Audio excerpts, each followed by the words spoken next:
तो आज हम देखने वाले हैं समांतर श्रेणी। ये जो है क्लास 10 का लेसन नंबर 5 है एनसीईआरटी का। आज हम इसको सॉल्व करेंगे और आपको बताएंगे कि समांतर श्रेणी क्या होता है और इसके सॉल्यूशन को आज हम आपको बताने वाले हैं। तो देखिए समांतर श्रेणी, नाम इसका देखिए, पाठ का नाम है समांतर श्रेणी। समांतर श्रेणी तो नाम से ही पता चल रहा है, इसके नाम से ही पता चल रहा है। समांतर का मतलब होता है समान अंतर, समान अंतर। ये हो गया समांतर श्रेणी। समांतर का मतलब हो गया समान अंतर। मतलब कि अगर कोई श्रेणी है, मतलब श्रृंखला, एक प्रकार से मान लो कोई श्रृंखला है या श्रेणी है, उसमें समान अंतर हो। जैसे मान लो एक है, एक के बाद 2, 3, 4, 5 ऐसे करके देखिए। अब इसमें समान अंतर है, एक एक का अंतर है। एक में एक जुड़ा 2, फिर 2 में एक जुड़ा 3, 3 में एक जुड़ा 4। तो ये समान अंतर की जो श्रेणियाँ हैं ये समांतर श्रेणी कहलाएंगी। तो अब देखिए हम इसके सॉल्यूशन को देखने वाले हैं कि इसके सॉल्यूशन को कैसे सॉल्व किया जाएगा। देखिए अब ये हम समझ गए कि समांतर श्रेणी क्या होता है, कि जिसमें जो भी श्रेणी बनेगी उसमें अंतर जो होगा समान अंतर होगा। जैसे अब देखिए आपका प्रश्नावली जो है, आपका प्रश्नावली एक है 5.1, ये 5.1 है। इससे पहले थोड़ा आप और एक चीज़ समझ लीजिए। तो ये जो होता है, जैसे समांतर श्रेणी हो गया, ये जो होता है पहला जो होगा, पहला अक्षर, इसको कहते हैं प्रथम पद। प्रथम पद ये बहुत ज़रूरी है। ये होता है प्रथम पद। जो पहला अक्षर होगा ये होता है प्रथम पद। तो जो पहला होगा ए, इसको ए से डिनोट करेंगे, प्रथम पद को ए से। देखिए, और उसके बाद जो इसमें डिफरेंस होगा, अंतर होगा, उसको डी से डिनोट करेंगे। किससे? डी से। जैसे एक का डिफरेंस है, एक का डिफरेंस है तो ये डी से डिनोट करेंगे। तो प्रथम पद को ए से और जो उसके बीच का जो अंतर होगा उसे डी से डिनोट करेंगे। इसी से जो है श्रेणियाँ बनेंगी। अब श्रेणी बनने का एक नियम और होता है, जैसे देखेंगे हम, आपको दिखा दे रहे हैं इस पाठ में जो है,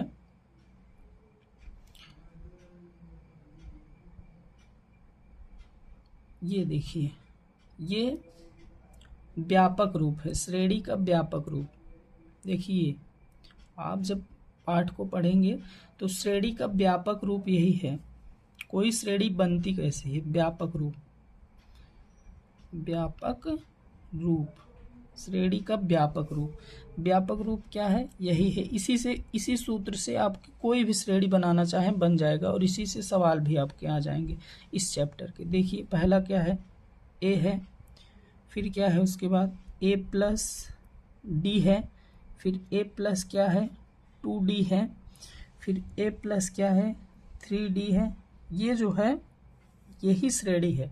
ए का मतलब हो गया, जैसे ए की जगह हम कुछ भी रखें, कोई देखिए अगर हमको कोई श्रेणी दिया होगा और उसका मान ए बराबर हम ले रहे हैं 1, ए बराबर 1 ले रहे हैं और डिफरेंस जो है इसमें 1 का है। डिफरेंस कितने का? 1 का है। तो हमको श्रेणी बनाना है तो हम बनाएंगे कैसे? देखिए ए की जगह रखिए 1, फिर प्लस ए की जगह कितना रखेंगे? 1। डिफरेंस कितने का है? 1 का। ये डी का मान 1 है। तो ये बताइए 1 प्लस कितना? 1 कितना हो गया? 2। ये 2 हो गया।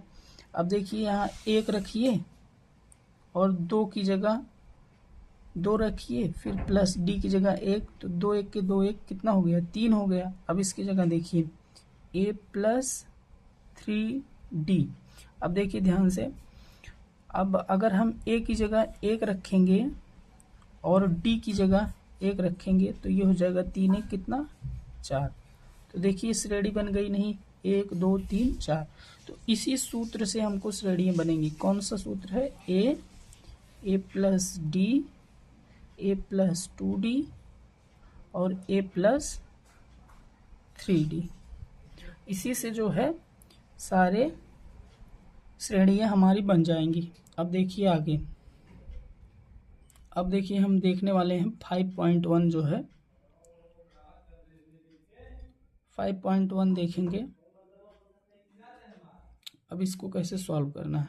हमने बताया कि डिफरेंस समान होना चाहिए, डिफरेंस जो होना चाहिए समान होना चाहिए। अब देखेंगे, देखिए क्या कहा है कि ये प्रश्न दिया है, प्रश्नावली जो है 5.1 है। इसमें कहा है कि प्रत्येक किलोमीटर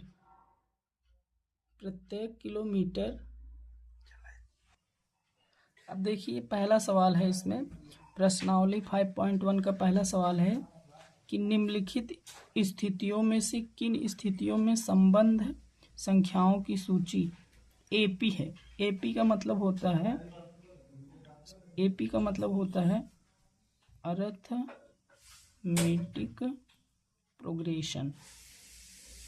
इसका मतलब ये है कि पता करना है कि ये समांतर श्रेणी में है कि नहीं, पता करना है ये समांतर श्रेणी में है कि नहीं, तो ये पता करना है। तो कैसे पता करेंगे, अभी हमने आपको बताया कि सूत्र क्या है, A plus D A plus 2d, ये सूत्र है।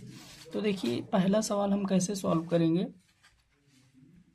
पहला सवाल हमको सॉल्व करना है, तो देखेंगे पहला सवाल है कि प्रत्येक किलोमीटर के बाद का टैक्सी का किराया, जबकि प्रथम किलोमीटर के लिए किराया 15 है और प्रत्येक अतिरिक्त किलोमीटर के लिए किराया 8 है। अब हमको देखो मिल गया कि प्रथम, हमने बताया प्रथम पद ए, तो पहला पद हमको क्या मिल गया, तो हम देखेंगे 1 किलोमीटर के लिए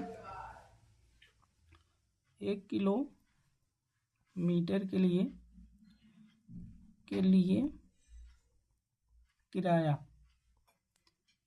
ये किराया जो है कितना है, ए है, A1 मान लो इसको, और ये कितना है 15 रुपये है। अब ये 15 रुपये है। अब हमने कहा कि अगर आप प्रथम में डिफरेंस जोड़ते चले जाओगे तो आपको जो है श्रेणी प्राप्त होती चली जाएगी। अब देखिए हम देखेंगे क्या कहा है कि ये देखना है कि ये एपी में है कि नहीं। अब इसके आगे हम देखेंगे कि 2 किलोमीटर का किराया, 2 किलोमीटर के लिए किराया, ये देखना है। अब देखिए प्रथम किलोमीटर और अतिरिक्त किराया कितना दिया है, 8 रुपये। अतिरिक्त किराया कितना दिया है, 8। अब इसी में हम क्या करेंगे, जो A2 लेंगे, अब इस 15 में हम क्या करेंगे, इस 8 को जोड़ देंगे, तो ये कितना हो जाएगा, 23 हो जाएगा। अब देखिए ये 2 किलोमीटर के लिए है। अब देखिए 3 किलोमीटर के लिए, क्योंकि श्रेणी बन रही है, 3 किलोमीटर के लिए किराया, तो A3 देखिए क्या होगा, तो जो हमने ये लिया है इसी में कितना जोड़ देंगे हम, 8 जोड़ देंगे, तो अगला किराया कितना हो जाएगा, 31 रुपये। अब हम देखेंगे 4 किलोमीटर के लिए किराया, 4 किलोमीटर के लिए जो किराया होगा A4 होगा, तो ये देखिए 31 है, इसी 31 में ये जो डिफरेंस 8 दिया है इसी को जोड़ देंगे, तो कितना हो जाएगा, ये 39 हो जाएगा। अब हमको ये चेक करना है कि ये समांतर श्रेणी में है कि नहीं, और समांतर श्रेणी में जब चेक करना होता है तो हमको ये चेक करना होता है कि डिफरेंस सेम आना चाहिए, जो अंतर है ये डिफरेंस जो होगा ये सेम होना चाहिए। तो देखेंगे कैसे, जैसे दिया है कि देखिए डिफरेंस सेम होना चाहिए, जैसे हम जानते हैं कि A2 माइनस A1, डिफरेंस कैसे निकलता है, दूसरे में से पहला घटाएंगे तो डिफरेंस आ जाएगा, तो A2 माइनस A1, तो A2 का मान कितना है, 23 है, 23 में से 15 घटा देंगे, 15 घटाइए कितना आ गया, 8 आ गया। अब दूसरा डिफरेंस देखिए, A3 minus A2, A3 minus A2 A3 कितना है 31 है, तो 31 में से कितना घटाना है,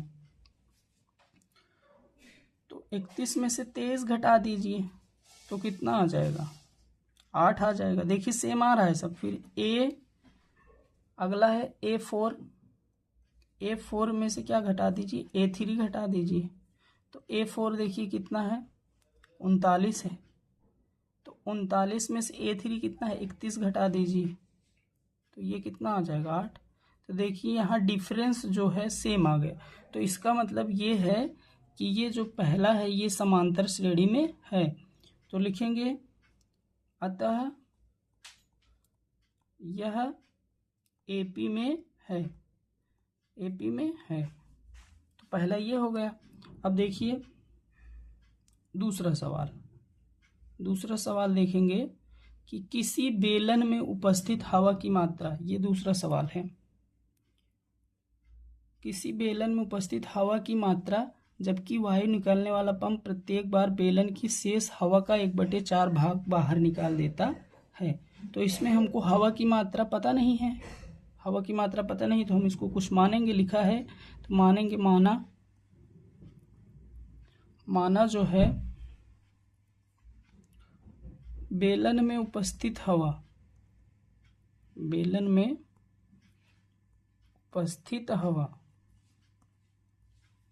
उपस्थित जो है हवा, ये क्या है, इसको A1 मानेंगे। A1 कितना है यक्स है। अब देखिए यक्स हमने मान लिया। अब हम क्या करेंगे, निकालने की बात कर रहे हैं तो पहली बार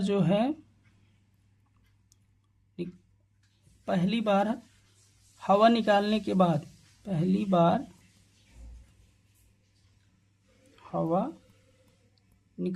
बाद, निकालने के बाद देखो पहला तो A1 होगा, दूसरा जो होगा A2 होगा।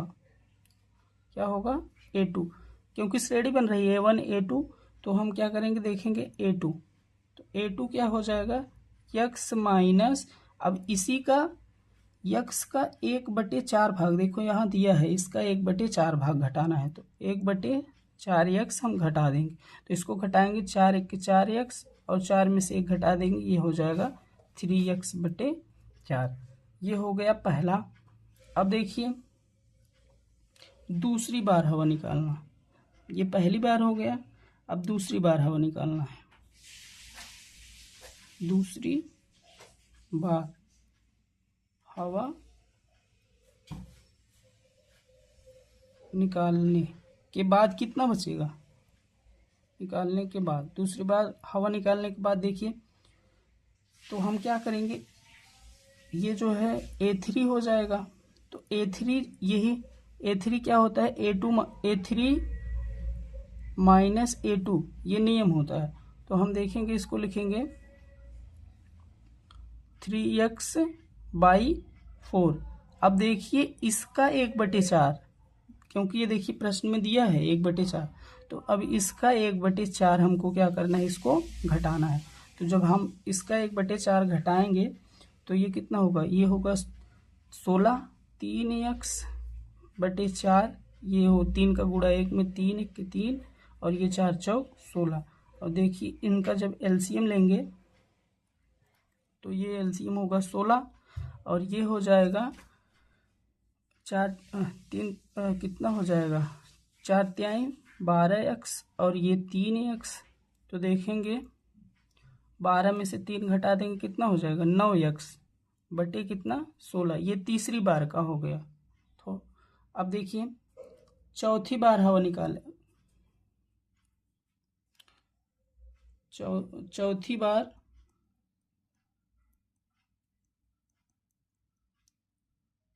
हवा निकालने के बाद कितना बचेगा, क्योंकि श्रेणी बन रही है हवा निकालने के बाद। तो देखिए A4 जो होगा A4 माइनस A3 होगा। तो देखिए क्या होगा, ये 9x/16, फिर इसका 1/4, 9x/16 का 1/4 करना है।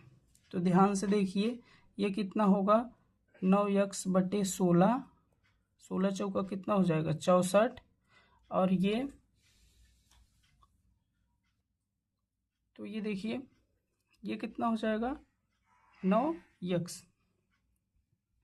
तो देखिए अब इसमें क्या करेंगे, इन दोनों का एलसीएम लेंगे।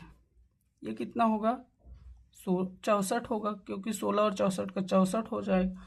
तो ये हो जाएगा 9 चौक 36x माइनस 9x। तो ये घटा देंगे तो कितना हो जाएगा 27x बटे 64। ये चौथी बार हवा निकाल। तो देखिए श्रेणी बन गई। क्या बना, A1 हमने कितना माना था, A1 हमने माना था x, A1 हमने माना था कितना x, A2 हमने माना था 3/4x और A3 हमने माना था 9/14x और A4 जो हमारा प्राप्त हुआ है वो 27x बटे 64। देखिए यहाँ अभी हमने आपको सॉल्व करके बताया कि पहली बार A1, फिर A2, फिर A3, फिर A4